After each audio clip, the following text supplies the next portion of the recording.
যেখানে তীব্র দাবদাহে পড়ছে এশিয়ার বিভিন্ন দেশ, সেখানে তুষারে ঢেকে গেছে রাশিয়ার কামচাটকা শহর। বসন্তের এই সময়ে প্রকৃতির এমন বৈরী আচরণে অবাক স্থানীয়রা। এলাকাটিতে চারদিকে এখন শুধুই সাদা বরফের আস্তরণ।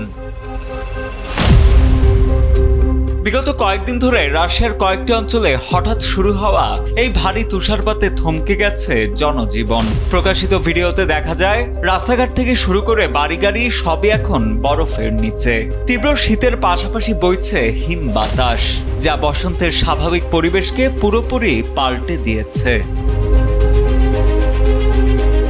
তুষারপাতের এই ভিডিওগুলো এখন সামাজিক যোগাযোগ মাধ্যমে বেশ ভাইরাল। স্থানীয়রা বলছেন, যেখানে এখন সবুজ কুড়ি আর ফুলের দেখা মেলার কথা, সেখানে তুষার শুভ্র এই দৃশ্য যেমন সুন্দর, তেমনি এর পেছনে থাকা পরিবেশগত ঝুঁকি এখন ভাবিয়ে তুলছে সবাইকে।